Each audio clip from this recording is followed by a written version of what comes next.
মসজিদে যাওয়ার পরে মোবাইলে সাইলেন্ট করে না কি করছে, তারপরে ফোনাইলো না তোমার মোবাইলের মধ্যে সাইলেন্ট করে দেখে ই ছেড়ে দেয়। এটা তো দিলে ভালো প্রশ্ন করছে একটা। যদি নামাজ পড়ার সময় যে সংখ্যা ফোন হয় এই সময় আমি কি করা দরকার? ফোন তো বসে মোবাইল একটু ফাঁকে তুইছি বা পকেটেই আছে, এই টাইম আমি ফোনায় পড়লো, এই টাইম আমরা কি করব? এটা বুঝলাম যে হঠাৎ করে হয়ে গেছে, কিন্তু আমি পড়ুম কি নামাজের মধ্যে এমবুড়ে তো মোবাইল বাজতাম রয়েছে। যদি আপনি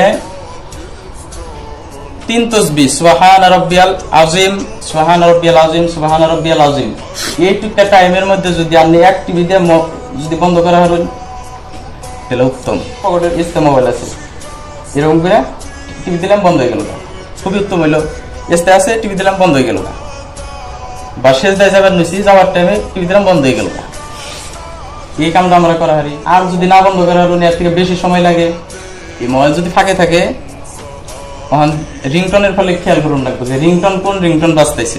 রিংটন তো যদি সিম্পল হয় তাহলে বাঁচতে থাকে, তাহলে বাঁচতে থাকে। আর আমরা যারা মুসল্লি আছে তাকে একটু ধৈর্য ধরা দরকার, ভুলবশত হয়ে গেছে। যদি আপনার রিংটন যদি অশ্লীল হয়, ভয়াবহ হয়, গানের সাউন্ডটাও খুব বেশি, মুসল্লি যারা আছে তাহলে তো একদম বিনাশ করে ফেল দিব।